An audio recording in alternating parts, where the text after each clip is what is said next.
shortly.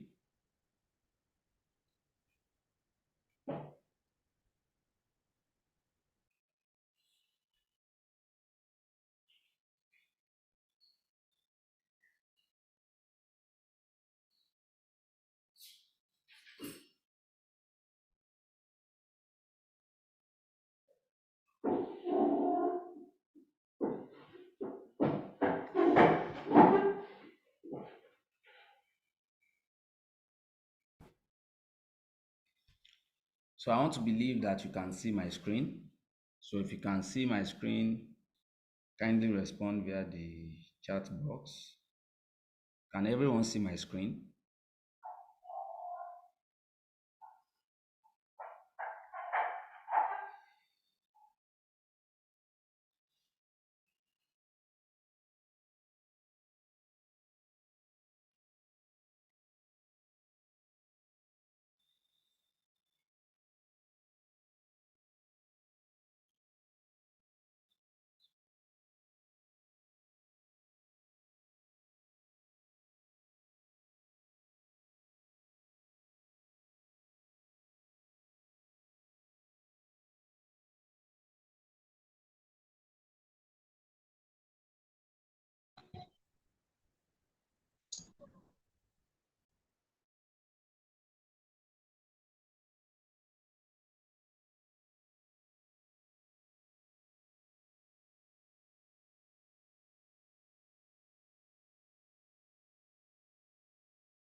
Those that are disturbing my class, please, I will remove you.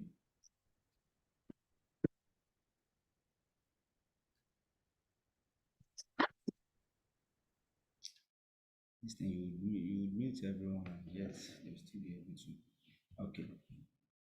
So I want to believe you can hear me now. So the YouTube link has been sent. So when we talk about the internet is simply an acronym, right? For International Network for Communication. Please, can we hear me?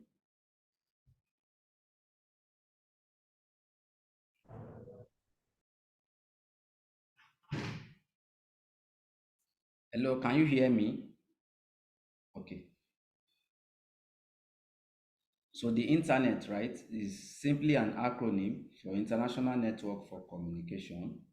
When we say the internet is a global computer network, right, that consists of a variety of information and communication facilities, and at the same time it consists of interconnected networks that use standardized communication protocols, which we refer to as the what TCP IP suite.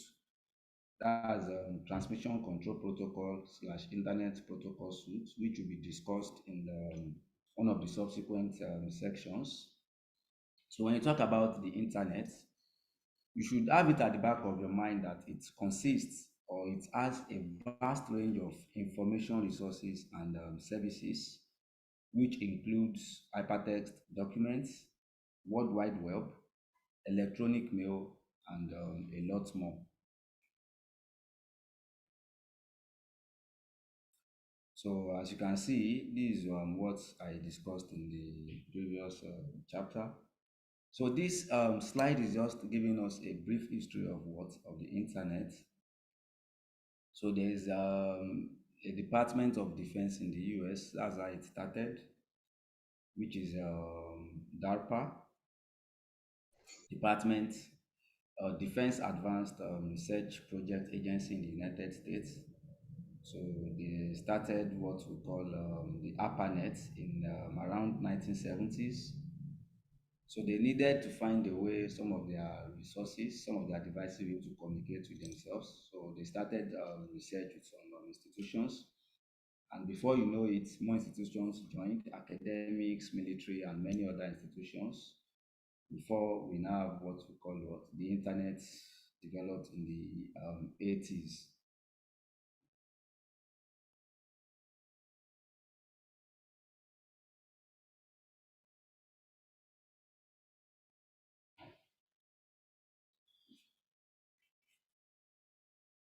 So here we have some of the internet tools, software tools that you should be familiar with, email. We have FTP, Telnet, web browsers, and a lot more, which we'll discuss in the subsequent sections. So most people always think the internet means the World Wide Web. So we should let's know that the internet and the web are not the same. So what is the World Wide Web? WWW. So what is that WWW? WWW stands for what? World Wide Web. So it consists of what? All the resources and users of the internet that are using the what? HTTP, which is the hypertext transfer protocol. So when you talk of the World Wide Web, right, it's the universe of network accessible information, which is an embodiment of what human knowledge. It's just a way of World Wide Web. It's just a way of exchanging information between computers on the internet. So you need the internet to be able to what, exchange information via the what www, which is what World Wide Web. So the World Wide Web has a vast collection of what multimedia, interactive multimedia resources. You want to access your website, so you can just see it like the World Wide Web is a collection of what all the web resources, your website, everything comes together to form the World Wide Web. You want to visit unilag.edu.ng, you want to visit American visa page, you want to visit this and all that. So the collection of all this, right, all these sites, websites, forms what we call the World Wide Web. So, and the internet is the global network of everything. It's just the internet is beyond the World Wide Web.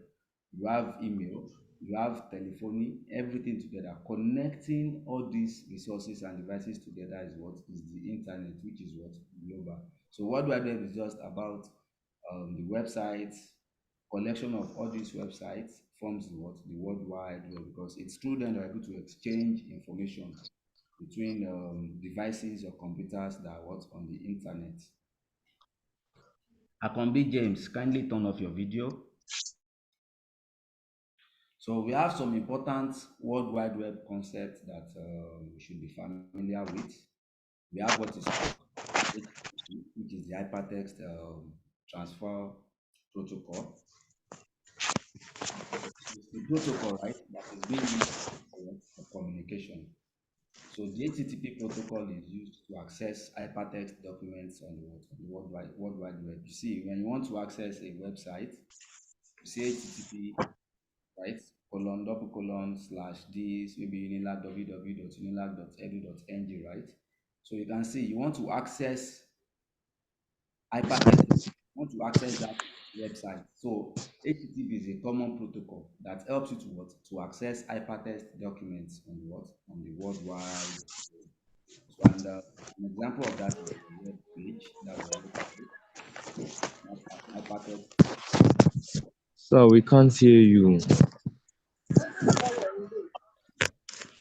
but others can hear me.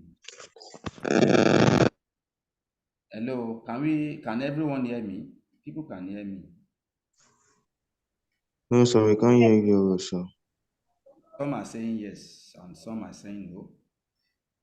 Why is that? Then I hear you, sir. it has to be your own device. So when you are joining, I think there's this setting you have to do, connect via device speaker or something. So kindly not smooth. So that might be the internet. Let me try and increase the volume and let's see if that improve the situation. So how about you? Is it better?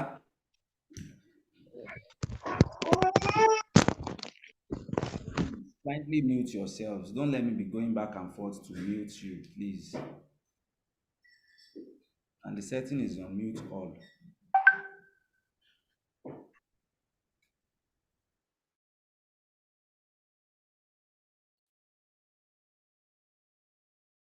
But yeah, I tried to mute everyone. So yeah, it's showing that everyone is muted, but I don't know why some of you.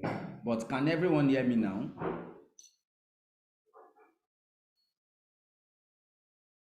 Okay, it's better. All right, thank you. So one of we've talked about the HTTP concept, right? So we have what is called URL. The URL simply means Uniform Resource Locator, right? URLs are used as addresses of documents that are available on the World Wide Web. For example, Unilag has a page, www.unilag.edu.ng, all right? So that's the URL to access what Unilag page. So for every website or for every document, hypertext document that is available on the World Wide Web that you want to access, there has to be what? The URL. So DRL is just like an identifier of for what? For any resource that is available on the web. You have what are your resources? You have hypertext pages, you have images, you have sound files. So we'll see, as you can see on the screen, that's the standard for what? The standard format for a URL. So you have what? The protocol, which can be HTTP, FTP, and a lot more, depending on the kind of resource, right, that you're trying to access.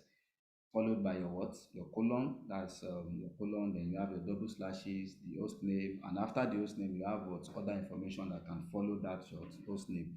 Maybe www.unilag.edu.ng. That's the host name, right?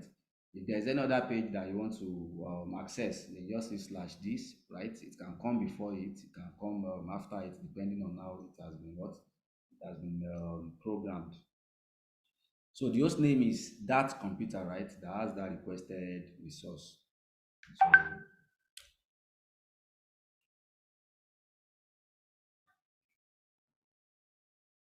website. The website is a collection of web pages, right? Usually written in markup language, that's popularly written in your HTML, hypertext markup language. For example, as you can see on the screen, we have what www.google.com. So, which refers to the website of Google, having com as the domain name. We have other domain names, but that will be introduced in one of the subsequent sections. So, websites can be understood as a location on the World Wide Web that holds the resources which people can request when required, right? When you need to do any operation or perform any operation that relates to Unilag, you know the sites to what to go to. And if we are visiting the student portal, you know how to navigate right from the home page to that particular page that you want to what to access. So the website holds together or collects all these web pages. So you can have a number of web pages in a particular what website. So also we have the what web server. So what the web server just does is your web server are there to what to host your website. Unilag.edu.ng. Unilag site has to be hosted on the web server, right? If not, you'll be able to access that site. Every other page, right? Name it any page you want to access, right? Google.com, Facebook.com, everything must be hosted on the what on the web server. If not, they won't be what accessible to you as the what as the client or what or user. So what does this imply? This implies that what the servers should have constant internet connectivity so that the resources that are stored in them can be accessed from anywhere in the world at any point in time. If your web server is down, definitely, that's why in most cases when you say the site is down, that's probably because one of the cases can be when the web server is what is down. That's the web server that is hosting that website. If that web server is down, definitely you can't have access to that website because the web server that is hosting it is what is down. And the web server needs constant power supply, that's electricity supply, and what internet connectivity. If not, you'll be able to access its resources. So the web server also must have what we call a unique address, which is needed, right, to access the content of that server. So this is usually called IP address. I think this also will be discussed in the subsequent section where we look at the classes of IP addresses. So by looking at an IP address, right, you can be able to what to tell which class such IP address belongs to. So we're looking at that in one of the subsequent sections too. Web browser. I know most of us should be familiar with this. For you to be able to access any resource on the World Wide Web, right, you need that software to access what the resources on the World Wide Web. Websites or web browsers that you have, popular ones, you have Chrome. You might be using Google Chrome. For example, if you don't have the Zoom app and you are trying to join this class, right? So you can use your web browser, you can use your Google Chrome, you can use your Microsoft Edge, right? You can use your Mozilla Firefox, Netscape Navigator. These are all examples of what web browsers, okay? But I think some of those that are the most common ones around us, you see Google Chrome, Mozilla Firefox, and Microsoft Edge. So Netscape Navigator, I doubt if there's anyone using such now because I haven't seen. So most of those ones that I've seen, Google Chrome, Mozilla Firefox, and Microsoft Edge. So we have what we also call the ISP. This is just to introduce us to some of the terms, right, that are associated with what the World Wide Web. Okay, that's why we call them some popular concepts of World Wide Web. So we have ISP. So what the ISP stands for is what Internet Service Provider, right? So it refers to those organizations that are responsible or that provide internet connections to subscribers. You see, the ISPs They are responsible for providing internet services, right? Internet connection services to subscribers. And I'm sure that we know a number of these ISPs that do this. You have SpectraNet, right? You have SpectraNet, you have MTN, you have Airtel, and a lot of, you get it, and many others. So what do they do? They provide internet connection services. So without them, you can't connect to the internet. So you subscribe, you pay for their service, and with that, they're able to connect you to the internet. HTML, hypertext markup language. That's the language for the development of websites, or the websites that are available on the World Wide Web. So you have hyperlinks. Hyperlinks help you, or they are just like pointers, right, to resources on the same or different websites. So you have, this is a link, you click on it, it leads you to it leads you to another page. You are on this page, you click on this, it leads you to another page. So these are all what hyperlinks. So you can simply call them links. Also, we have the DNS, which is the short form for what? Domain name system. So what the DNS simply does is to provide a mapping, right, between the name of the requested website and its IP address. For example, when you say 192.168. That's an IP address, right? 192.168. This dot that, maybe dot 20 dot 230. Now you see that if you type that, that is just an IP address, but it is linked to what? To a particular website. For most of us, you don't have to what? You don't have to remember the IP address of a particular site before you can access it. I want to visit Google. Once I just type google.com, I'll be able to access their page. But another person can say, no, I don't want to type google.com. I can remember their IP address as maybe 192.168.20. Whatever, you get it, .50. Of course, there is a range. The range for each of the numbers, right? It's 4 bytes. The range for each of the numbers is between the decimal number 0 and 255. So you can't go beyond that and say you want to have 260 dot this. No. So the maximum is 255. You have 992.168.0.255. So anything beyond 255 is not possible for any of the 4 numbers. Okay. So the IP address is simply numbers, right? 192.168.0.20. That is connected. Every IP address is tied towards to a website. Or don't let me even say a website. Every website has an IP address, right?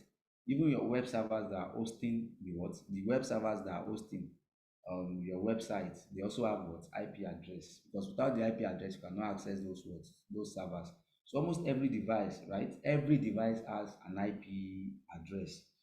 So the DNS provides a mapping that, oh, if you type 192.168.20. This is for google.com. If you type 192.168, maybe I don't want to type the website URL name. So once I type 192.this.this.this, it links me to what? To a particular site. Another thing that is important for us to understand here in this environment is clients and servers. So your client makes requests, right? While servers provides or attends or treats those requests. So as a client, you make a request, I need this. Then the server is going to provide a response based on your request. So that's just client and server. So a host machine that requests for a resource on the internet is treated as client. So any host machine, right, that requests for a resource on the internet is treated as what? As a client. The machine or software that manages, just as I've mentioned, and replies to these requests are called servers, right? And we have different types of clients. We have email client, web client, FTP client, and we have different types of servers: email server, web server, FTP server, right? So the email server responds to email client, web server to web client, and the FTP server to what? FTP client. That's a request that relates to FTP. is attended to by the what FTP server. So we have the request is coming from the web client, the web server attends to that. So it's email client, the email server will attend to that. So here we are talking about IP addressing. I've been mentioning IP address, IP address, IP address. I think it's important for us to understand better what the IP address is about. Wait, can everyone still hear me? So I think at this juncture, let me just enable the waiting room. Okay, thank you.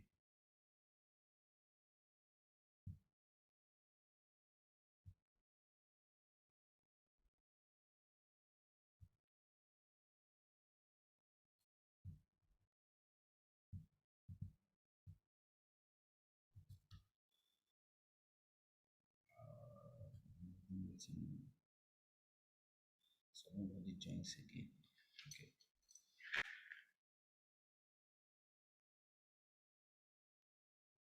So IP addresses or an IP address refers to a unique identifier that is associated with each computer on the internet. So let me just say each device on the internet.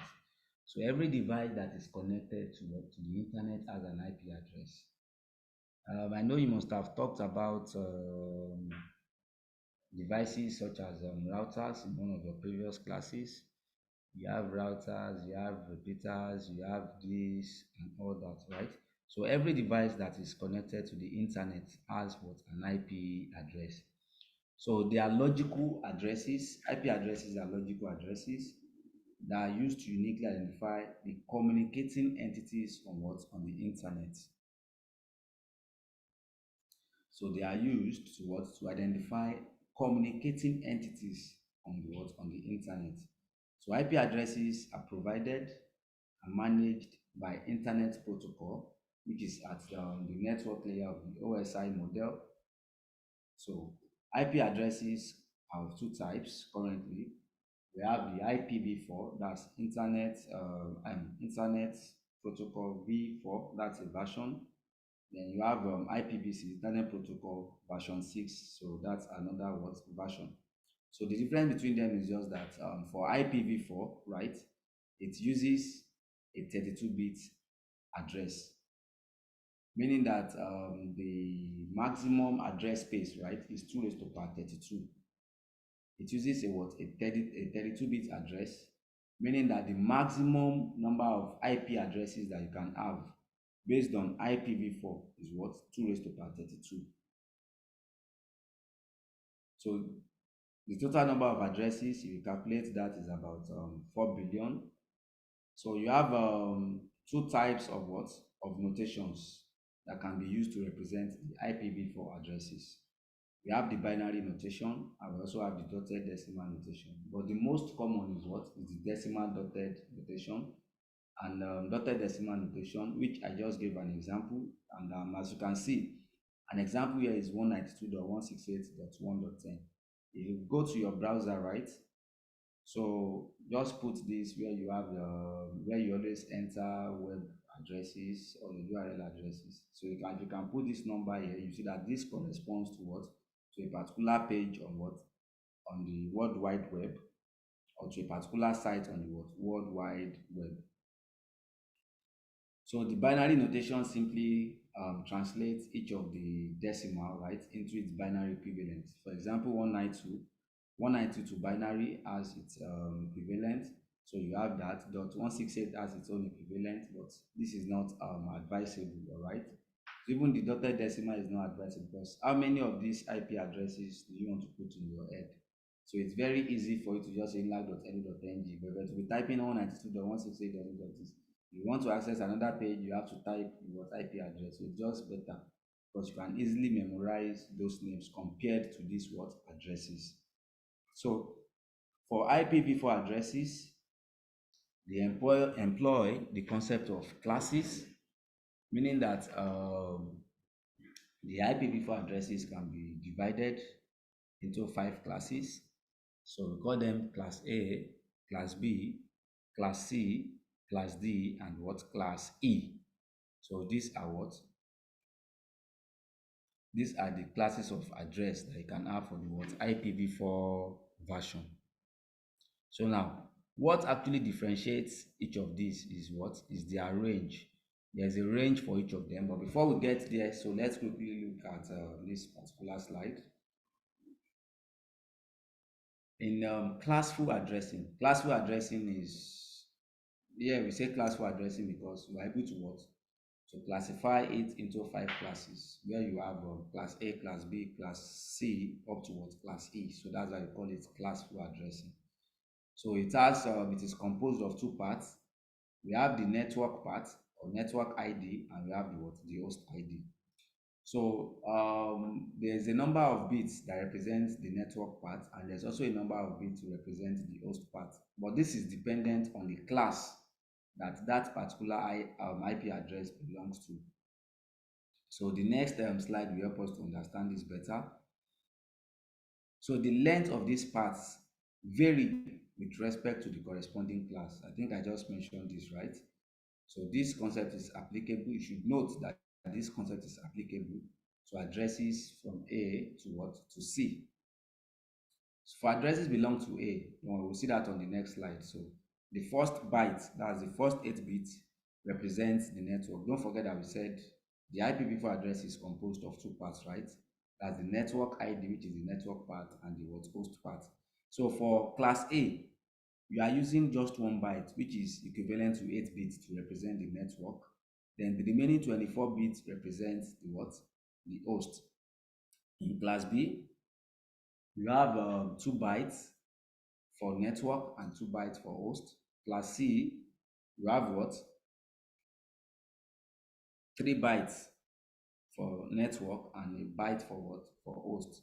So the implication of this is when you have 8 bits, right, for network, that means for each network, you can have a large number of what? Of hosts. Your network there is, let's say 8 bits for network. You can have 256 networks. Then 24 bits for hosts. That's about 2 raised to the power 24 hosts, right? So, whereas for class B, 2 raised to the power 16 networks. That's 2 raised to the power 16 should be about 65,536.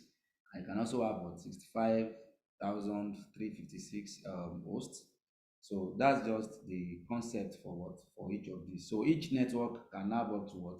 65,000 hosts. That's for class B. And where you have class C, 24 bits representing what? You have 24 bits representing your network. So you know the number of networks that you can have, about 2 raised to the power 24. I'm saying about because there are some that will be reserved for multicasting, broadcasting, and all of that. So they are usually few. So it's about 2 raised to the power 24 bits. And for the host, you have 2 raised to the power 8. That's 256, meaning that you can have a maximum of 256. It won't even be 256, it will be 254 or even less. You can have a maximum, let me just say 2 raised to the power 8. That's, you can have a maximum of 2 raised to the power 8. That's 256 hosts per network. 2 raised to the power 24 networks. That's the number of networks that you can have. So how many hosts? Because every network has hosts. That's the number of devices or resource IP addresses that can be, right? Because an IP address corresponds to a host or a device on the internet. That's the number of what? IP addresses indirectly that you can have for each what? Network. So 256, and you know the number of networks that we can what? That we can have. Though there is a broader concept beyond this, but I don't think we are going to look at that in this class. So we talked about the ISP earlier. So it's their responsibility to assign IP addresses to the computers communicating on the internet so that these devices can be what? Identified. We have what is called assignment of IP addresses can either be static or what? Or dynamic. When it is static, to make it static, then you have to do some manual configuration on the computer so that you are assigned a static IP address with which you always use to connect to the what? To the internet. That's in a static case. When you are considering the static assignment, What this simply implies is that an IP address is permanently tied to a what? To a device or a computer. Meaning that whenever that computer is going to access the internet, it's always going to use that IP address. But when it is dynamic, right? Dynamic simply means that every time you want to connect to the internet, a different IP address, right, is assigned to you to enable you connect to the what? To the internet. So that's just the difference between what? Static assignments and dynamic assignments. And in the case of dynamic assignments, you have what is called a DHCP server. That's Dynamic Host Configuration Protocol server, right? That helps you to what? To automatically assign IP addresses to what? To hosts or devices. So that means that server is what is okay. I'm assigning this IP address to this. So when you are trying to connect again, it can give you a different IP address. The same IP address that I gave you earlier, it can give it to someone else when that another person is trying to connect. Do you get it? But at any point in time, no two devices that are connected to the internet will have the same IP address. Just take note of that. No two devices that are connected to the internet will have what? We have the same IP address. So IP address must be uniquely assigned to every what device on the internet. So I think okay, I've mentioned this as well. ISP is it's their responsibility to assign IP address to what? To computers. Yes, I mentioned this earlier. That's the table. Here we have the table of IP address classes. Remember I said we have class A, class B, class C up to what? Class E. So, and don't forget that I said we have the network and the host parts. So there are some IP addresses. Remember, I gave an example of an IP address 192.168.0.20. Can have 154.120.this.that, right? Don't forget that. For every one, for every number, no number falls outside the range of 0 to 255. That's one thing that we should take note of.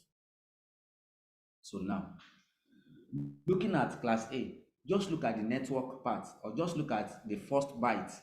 You can get the decimal equivalent of that first part. If you can get the decimal equivalent, well, you'll be lucky if it's dotted decimal already. All right, so you can just look at the first part of that IP address. If the range is from 0 to 127, then you know that it belongs to what? Class A. That's, if you look at the range, that's 128. The 0 to 127 is 128. So what I usually tell people is divide this 128 by 2. You have 64, right? If the last one is 127, that means the one for class B is starting from 128 and you have to have 64. So that's 128 because that 128 is inclusive. You have 128 to 191. That is for class B. 64. The range is 64. 128 to 191 is 64. Divided by 2 again, you have 32. That means the one for the next one is going to be 32. And if class B is stopping at 191, that means that one is stopping at 192, right? 192 is inclusive, do not forget. So meaning that it will stop at 223 because if you include 192, stopping at 223, both inclusive. 223 is also inclusive, you have 32. The range is 32, right? Next one, divide by what? By 2 again, you have 16. So that means the next one has 16. 224, right? To what? To 239. Then once you get to 39, the remaining is just for class E. 240 to what? To 255. You can't divide because it has to stop at 255. So it's from 0 to 255. From 0 to 127. Just look at the first part of the IP address, okay? The decimal equivalent of the first part. You'll be lucky if it's already given in decimal. So the first part, if the range is from 0 to 127, A, 128 to 191 is B, 192 to 223 is C, 224 to 239 is D, while 240 to 255 is what? Is E.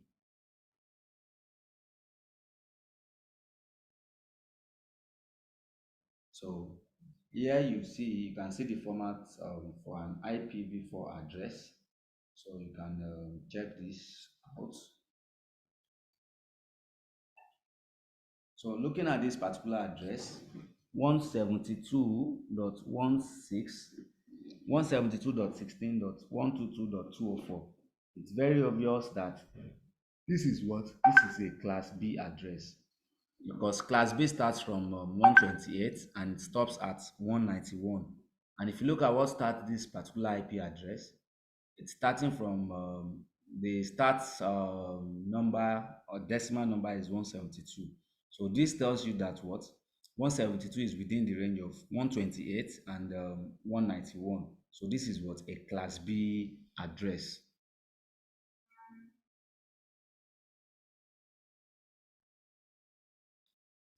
So we have the TCP/IP protocol, which is the protocol used to send data all around the internet.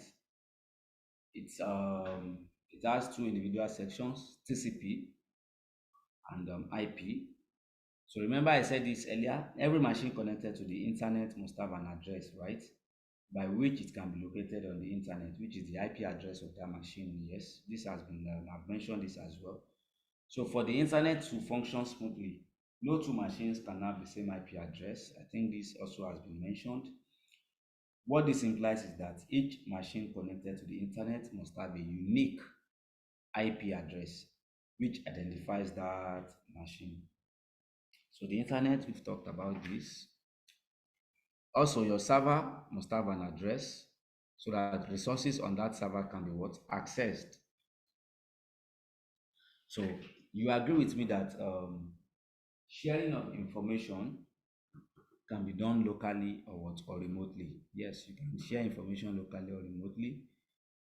Just as you have between individuals, you can have face-to-face communication, right? Which is what local communication, and you can also have remote communication.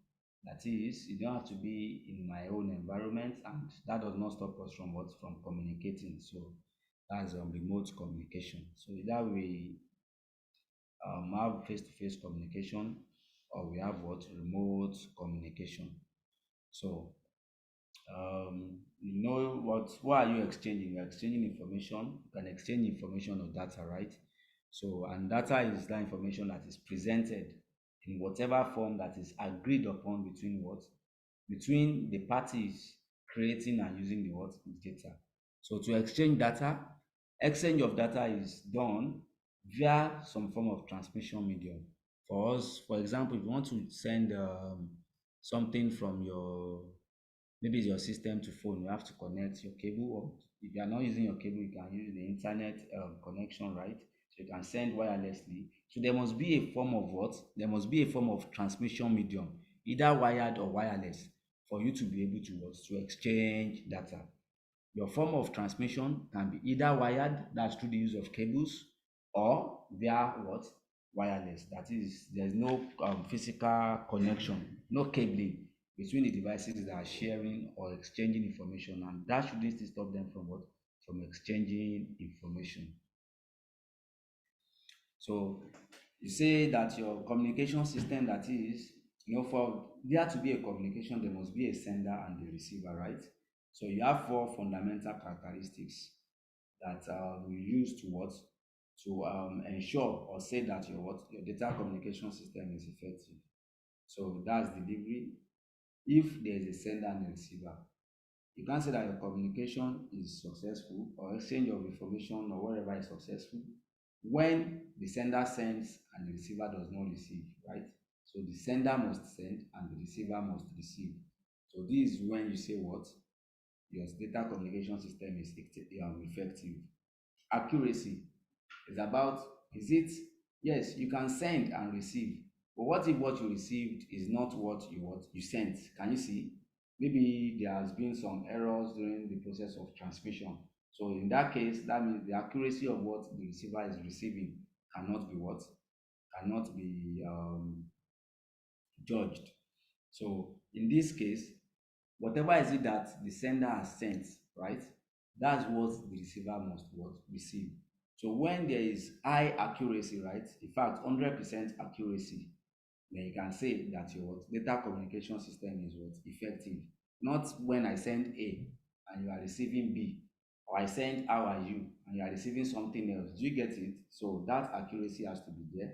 That delivery has to be there. Whatever I've sent must be what received by you. Timeliness.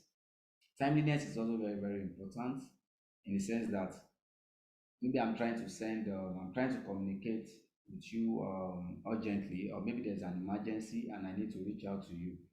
So as I'm reaching out to you, you must be able to receive it at that particular time at that particular point in time. Not when I tell you that, oh, something is happening and that thing requires urgent attention, right? And you're now receiving it maybe a week later. So when there is in a case where your transmission has to be real time has to be real time. Do you get it?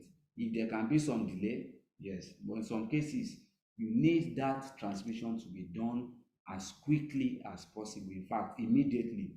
So that also has to be what put into consideration. You can see delivery of data must be on time, and jitter is about delay, so no delay in what in delivery of what or audio or video packets, right? So these are four fundamental characteristics that can be used to what to characterize an effective data communication what system. So here we have ways of communicating over the internet. There are several ways, all right? So these are ways you can communicate over the internet. By email, we are familiar with this. Instant messaging, we use most of these instant messaging apps, WhatsApp, Facebook, Messenger, and all of that. So instant messaging app. We have social networking. We are familiar with that. Facebook, Twitter, Instagram. So these are all ways we can communicate over the internet. Forums. So online discussion forums where people, okay, there's a thread, right? Maybe if you're familiar with Twitter, okay, this is a thread, you can jump on the thread, you can do all of this. So audio conferencing, this just to connect multiple parties, right? At different locations on a single audio conference call. Yes, you can do that via your WhatsApp. You have several apps that allow you to do all this. Okay, video conferencing. This particular app that we are using for this class, which is was Zoom, you can also use it for what for video conferencing, and there are many other apps. Okay, Microsoft Teams, etc. So another important aspect that okay, before I proceed, any issue, I can see some hands are raised. So are we fine?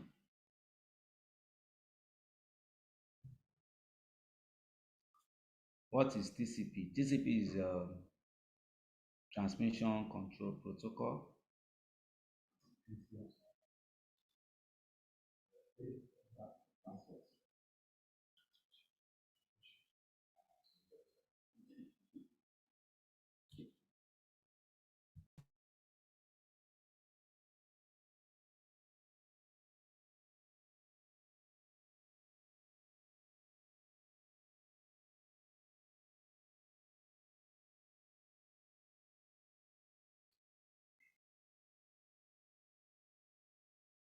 Can I explain the table of IP address again?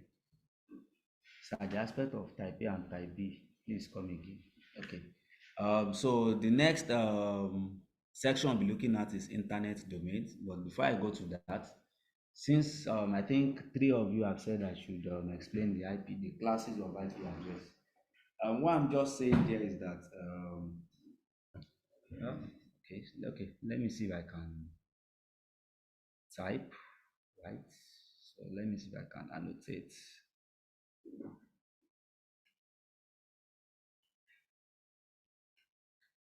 We can see my screen, right?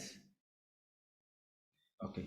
So for example, let's look at this 145.222 dot 123.89. Remember we said for IPv4 addresses, we have two notations that can be used, right? So we can use binary notation, and we also have the dotted decimal, right? And of course, we know our decimal numbers. So these are the counting numbers. And we know our binary numbers, right? For binary notation, everything has to be in zeros and one, right?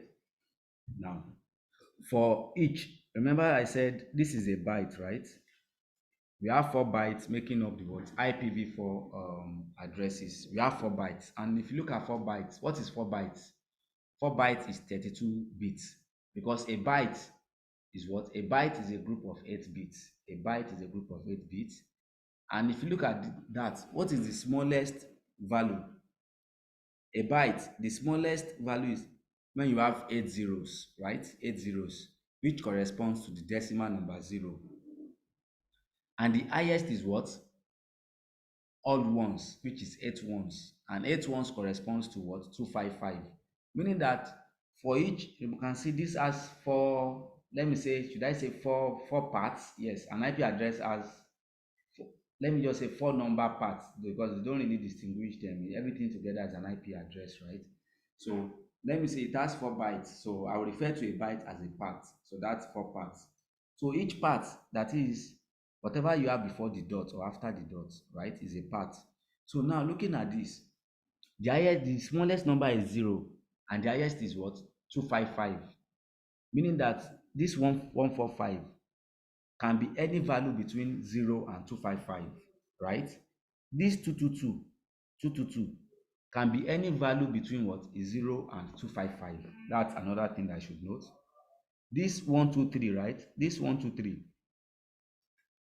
can be any number between 0 and 255. That's one thing I should note, because 255 is the highest, which is 8 bits. Even your 0, you have to represent it as 8 bits, because it has to be 32 bits. 0, you don't just say 0. If it is representing it in binary, it has to be 8 zeros, because it has to be what? A byte. And while the last one, which is 89 in this case, also can be between 0 and what? And 255. So now, since I know that each one is between 0 and 255, so for me to now know the class of an IP address, all I just need to do is look at the first number, the first decimal number. Here it is what? 145. And I gave us a range, right? I gave us a range. So I told us that once the range, right? So all you just need to do is look at, let me, let's look at this. Let me use this, okay?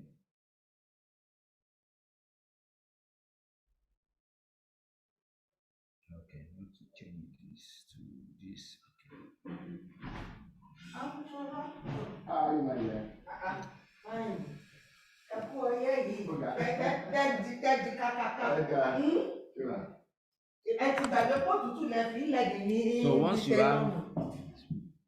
So once you have from 0 to 127, right? This is class A. All right. So now look at this 145. 145 is outside the range of what? 0 to what? 127. When I have 128, right? 128 to 191 is what? Is B. Now look at this. This is 145. And 145 is between 128 and 191. So definitely or automatically, this is what? A class B address. When I have also another thing that can help you is 0 to 127, you see that it's 128. That's 128 numbers, because 0 and 127 are both inclusive. Half of it is 64. The range of this is 64. What do I mean? 64. If you look at 128 to 191, that's 64 numbers, because 128 and 191 are inclusive. So anything, once the start decimal number is between 128 and 191, it's a class B. If it is 192 to 223, that's what? Class C. All right. If you have 224 to 239, that's what? Class D. And if you have 240 to 255, that's what? Class E. So looking at this case, 145 is within this range, so that is a class B address. So now let's look at this.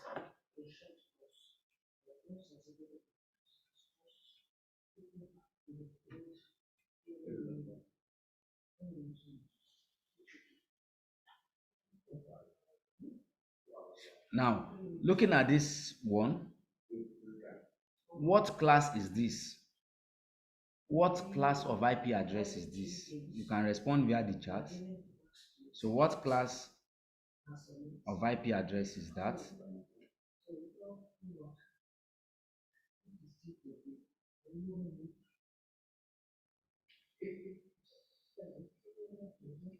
Hello, can you hear me? Why is someone still saying class B? It's class C obviously, because class B stops at 191 and 200 is between 192 and what 223. So that makes it a what class C address. All right. So I think we understand that better now. So that is it.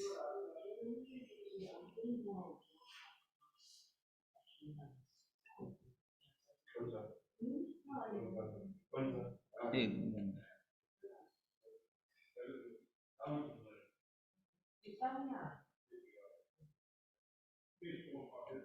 okay.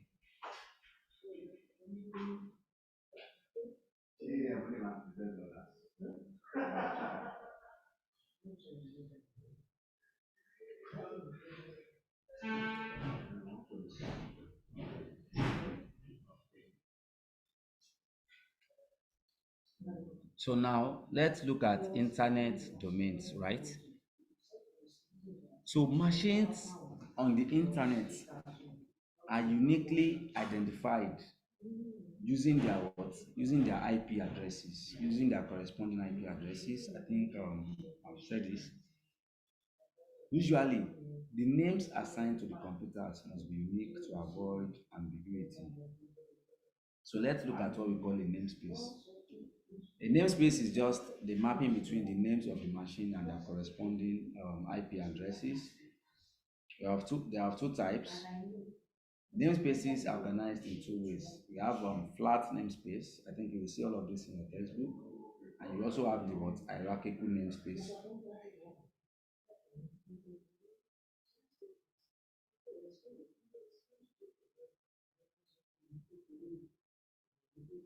So let's look at the domain namespace. We have this figure showing what domain namespace.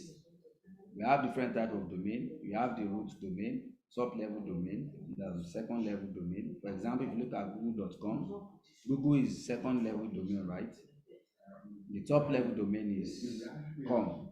But don't forget that for your top level domain, you see that for some agencies, they don't use .com. You see .gov. That's for all these government agencies, right? They use .gov.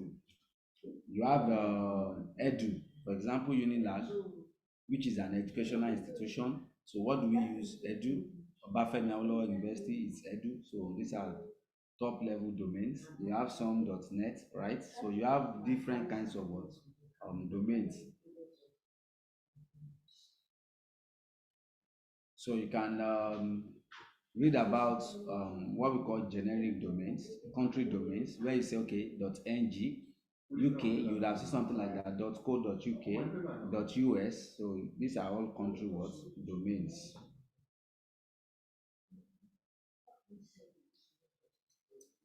Another important aspect that we must talk about is what the TCP and sorry, before I mention this, I think this should be the last section. I was told that some departments, right, are yet to submit their logbooks. That they've not even submitted for any students from the department. Please, if you are a course rep and your students are not submitting, please, you don't have to wait for everyone to submit before you bring the logbooks down to the department. Get the list of those that have submitted and bring their logbooks to the department, because the logbooks are being marked already, and very soon they will start recording your CA. So it's not like maybe it's during exam that you start bringing those logbooks, because nobody is going to attend to you. We set a deadline for, I think, last week in January, and I'm surprised that as at now, some of you have still not submitted your logbooks. Please, this week is the deadline for submission. If you fail to submit your logbook this week, you might be the one to mark your logbook yourself, please. And for those that have been coming for individual submissions, any submission has to come through your course rep. Every submission has to come through your course rep. Please, let's all take note of this. Okay. So we have the TCP IP protocols, right? So the TCP IP protocols has 4 layers, right? Remember we said this is the protocol for what? For communication between devices on the internet, right? So the layers are application layer, transport layer, internet or network layer, and we have what? The link network layer. Internet network layer, and we have what? The link network layer. So what we just call this, or let me say an acronym for this, is ATIL, ATIL. So if I'm sending information that I want to communicate with, let's say from computer A to what, to computer B, and we are communicating over the what, internet. You already know the protocol to be used, which is what, the TCP protocol, right? So that computer A, we have, for me to be able to send anything from A, right? Information from A to what, to B. Whatever information I'm sending from computer A has to go through some layers, right? Whereas the computer B, that same information I'm getting to B has to go through some layers before the what? Before the client or the user is able to receive that information. So now, the 4 layers are application, transport, internet, and link. So we'll be explaining these layers now. For the sender, remember we have sender and what? And receiver. When sending data across the internet, right? Anytime you are sending data across the internet, the layers are used in the order layer 4 to layer 1. That's if you are sending. So that means whatever you are sending goes from the application layer to the transport layer to the internet layer and to the link layer. So on the receiving end, these same layers are the receiving end, but link to link. That means the link of the sender is linked with what? With the link of the what? Receiver. And for the receiver to be able to decode that information that you have sent, so from the receiver end, that information that you have sent from link layer goes to the internet layer, that's at the receiver end, internet layer to the transport layer, and from the from transport layer to the application layer. That's when the user is able to see what you have sent. So from the sender, it is 4321 application to link, whereas for the receiver it is 1 to 4 link up to internet, up to transport, and up to what, application layer. But regardless, the functions of these layers remain the same at either the sender or the what, or the receiver's end.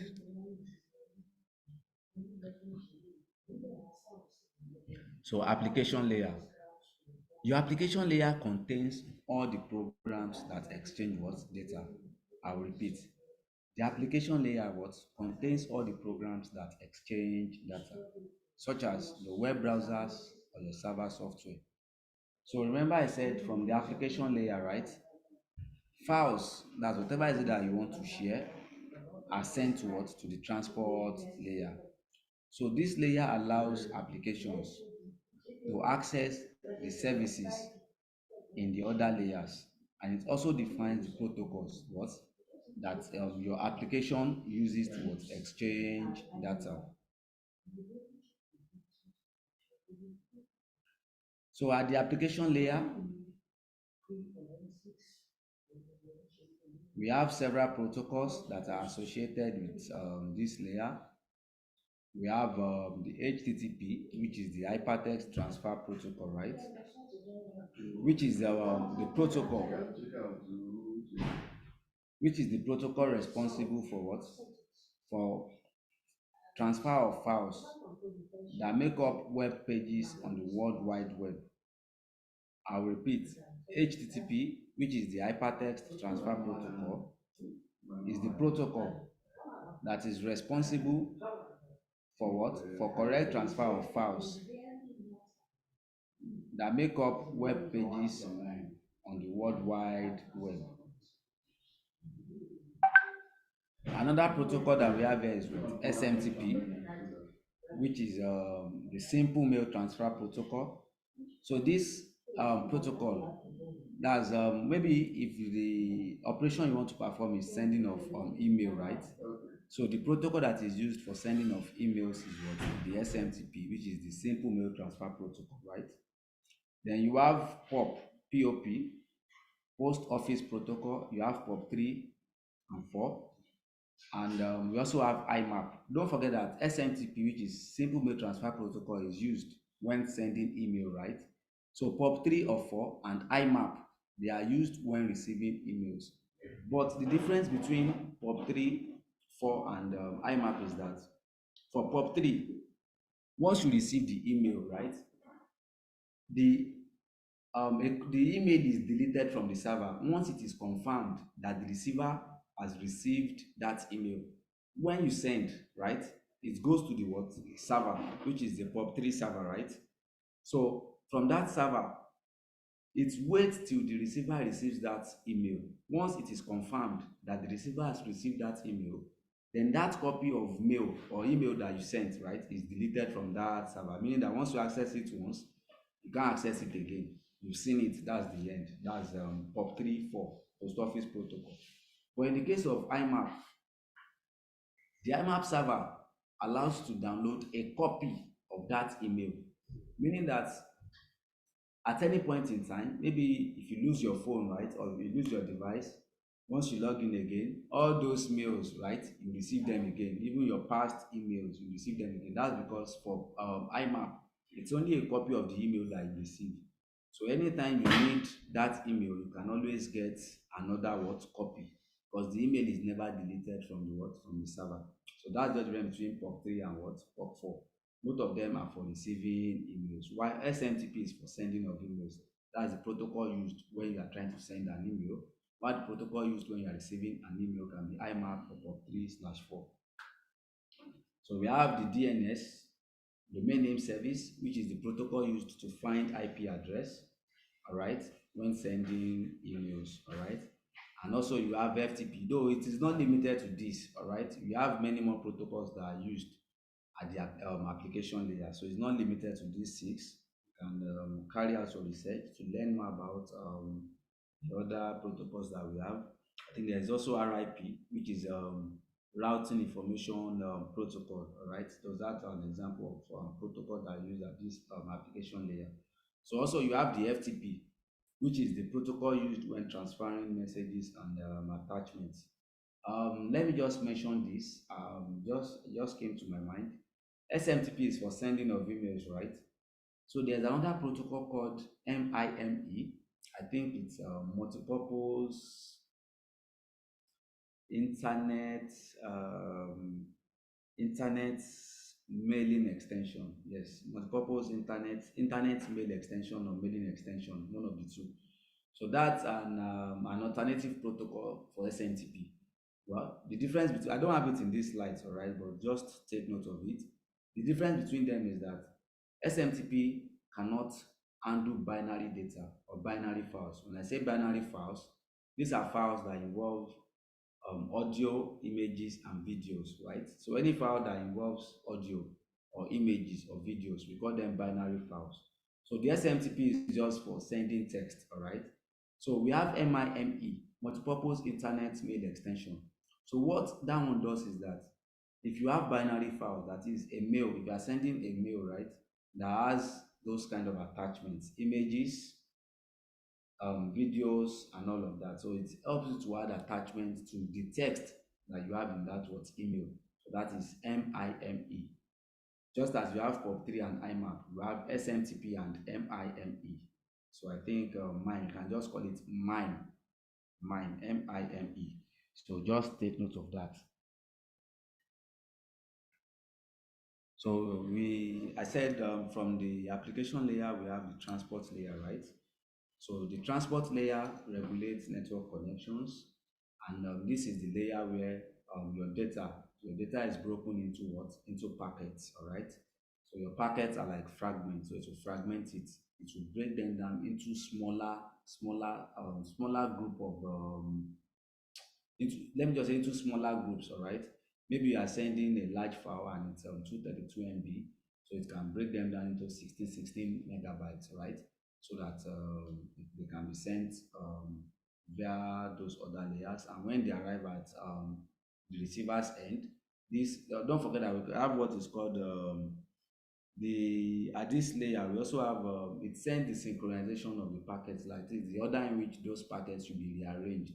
That would have been sent to the receiver as well, from the sender to the receiver, so that okay, once these packets arrive at the destination, this is how you assemble them again. Yes, that's how you assemble them in this order. This is the first packet, so this is the second packet, so that they can be reassembled and the receiver can receive them as a whole file. Do you get it? Because it would have been broken down at the transmission or at the sending stage, but at the receiver's end you should be able to receive everything as a single file, right? So everything has to be reassembled so that the receiver can have access to them, to whatever is it that you have sent, the file or data. So the transport layer ensures that packets arrive in sequence without errors. So it also does what we call acknowledgement, and it will transmit packets in the case where the packet has been lost or has been corrupted. Because we would have seen that, oh, I'm expecting 20 packets, maybe it's now receiving 15. Then it has to check which ones have been lost or during the process of transmission. So there has to be a communication between the sender and the receiver, so that those packets that have been lost, right, can be resent, so that everything can be reassembled as a single file. So we have some protocols, just as we have some protocols that are associated with the application layer, we also have some protocols that are associated with the transport layer. We have TCP, which I've been mentioning since, which is the transmission control protocol. We have the UDP, user datagram. Then you can also consider the SCTP. But I think for your class, you might just need to learn about UDP and TCP. Okay. So TCP, you can read on TCP. I think you have that in your slides. Okay. So you can do a little research on what UDP is about. So for the internet network layer, and don't forget that we have the data link network layer. All right. So we have the two on this slide. The internet layer identifies the intended network and host. Oh, this is the host. So it identifies the intended network and host. And a common protocol associated with this is the internet protocol. Whereas for the link network layer, it responsible for identifying and moving traffic across local segments, okay, from this device to this device. So that's what the link layer is responsible for. Encapsulating your IP packets into what we call frames for transmission. The frames is just that it adds more information to those packets. You get it? It adds more information. Where between the packet is, let me just say, okay, the file is broken down into packets, right? Okay, these are the packets making up the file. So a frame is now adding additional information to that packet. Do you get it? Okay, the destination, this is where this is how this will be transmitted to the receiver. So it adds more information to that packet. And one of the functions of this layer is mapping IP addresses to MAC addresses, physical addresses. And you know what your MAC address is, right? That's the media access control. Every machine has a particular and a unique MAC address that helps you to identify that machine. MAC address is different from IP address. IP address is, every device has a MAC address, but for that device to connect to the internet, it needs an IP address. That's the difference. But every device, your phone has a MAC address, which is an address that uniquely identifies that device. Every computer has a MAC address, which is the address that uniquely identifies that device. So mapping IP addresses, oh, this IP address is for this device, this one is for this device. So it maps IP addresses to physical, or we call it MAC addresses, media access control, and also ensures that the correct protocols are followed. So the physical network layer specifies requirements of the hardware to be used for the network. Okay, if you are using this hardware, these are the requirements. It has to, one must meet up with those requirements for effective delivery. And this layer identifies network protocols in the packet header and also delivers packets to what? To the network. Okay, I think that's 32 slides. Let me close this. That's the last slide. Okay. So, last slide.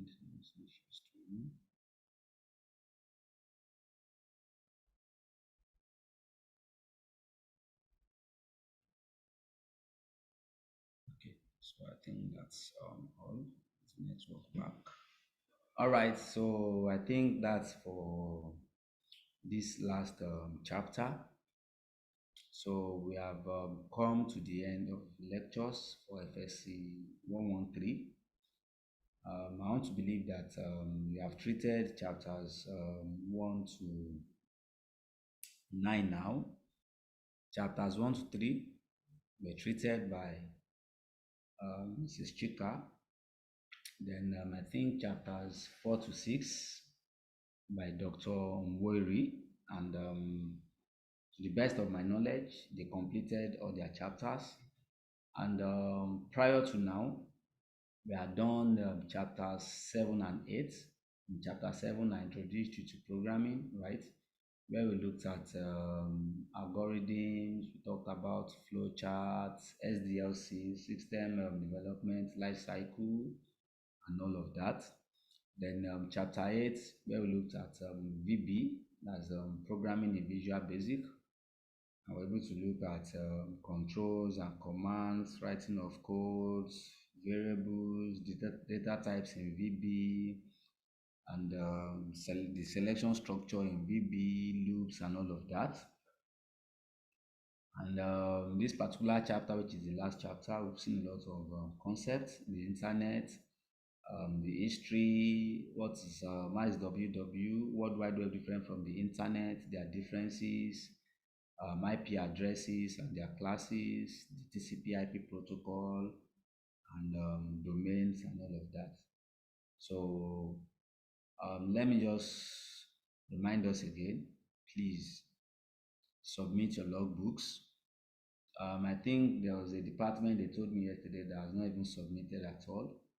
And for those of you that are submitting in bits, kindly consider your course reps too, please. They have things that they are supposed to do. Remember that I won't take it from you except you probably come with your course rep or you submit via your course rep. So please just try to submit. I think the grace that you have is this 3 weeks extension that was given by the school, and like you know, this is the first week which is going already, and we are dealing with about 3,000 plus students. So marking has started already.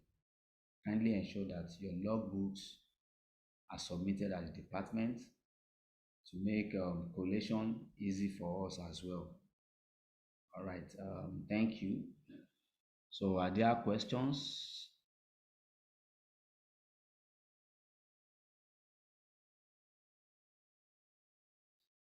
I've told you severally, stop sending your names and matric numbers via the chats.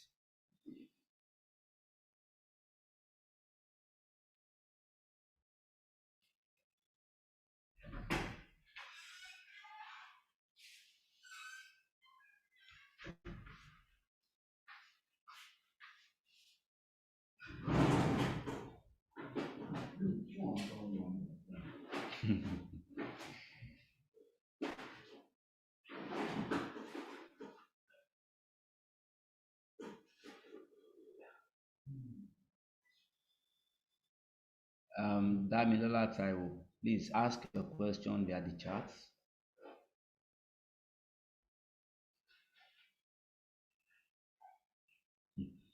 AOC, I'm not the only lecturer that taught you now. So which AOC are you asking for? I think you just read everything in your textbook. But I can only speak for myself. For me, I won't teach or I won't set a question outside what I've taught, right? and you know my own chapters. My chapters are 7 to 9. So anything that I've not taught you, I won't set questions on that. And you know that all the classes are streamed, right, on YouTube. So all the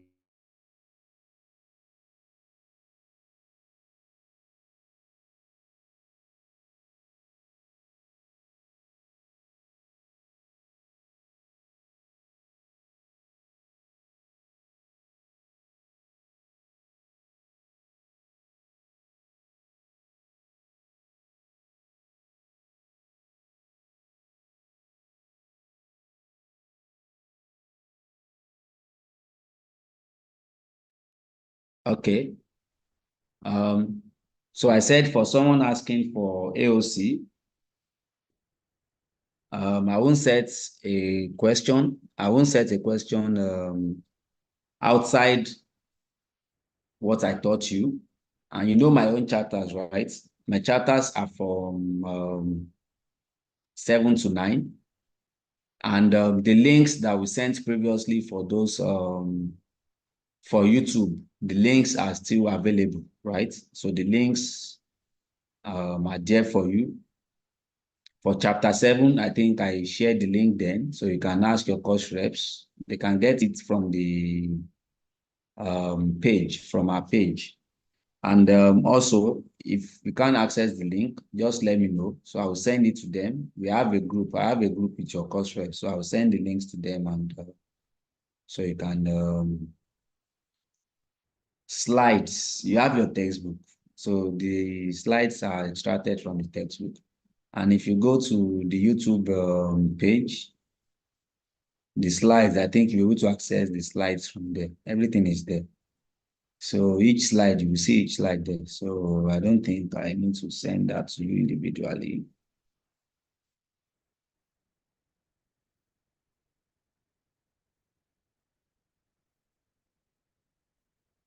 So anything else?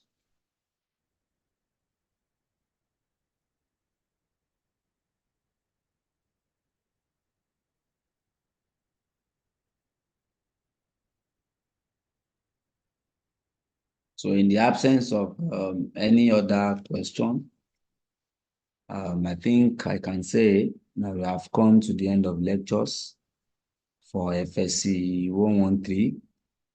Submit your logbooks. It's 30% of the total marks. So meaning that if you're able to do your assignments well, you should get nothing less than let's say 25 to 30. So that tells you that it's easy to have to pass the course very well once you are a serious student. So I wish you all good luck in your exams. Okay, someone is asking to shed more light on MIME and SMTP. Like I said, there are protocols that are used when sending emails, right? Simple mail transfer protocol and the multipurpose internet mail extension, right? There are protocols that are used when sending emails. But the only difference between them is that for the SMTP, right? SMTP it allows you to send emails, but without attachments such as images, videos, and all of that. Do you get it? It's just text that you can send via SMTP. But when you're looking at MIME, which is a multipurpose internet mail extension, it allows you to add all those attachments, right? That SMTP cannot allow you to add. Meaning that with MIME, you can now add attachments, you can add images, you can add videos, audio, and all of that with your mail. So that's just the difference between them. I should send my slides, they are comprehensive. Your textbook is more comprehensive. Thank you. All right, so thank you guys.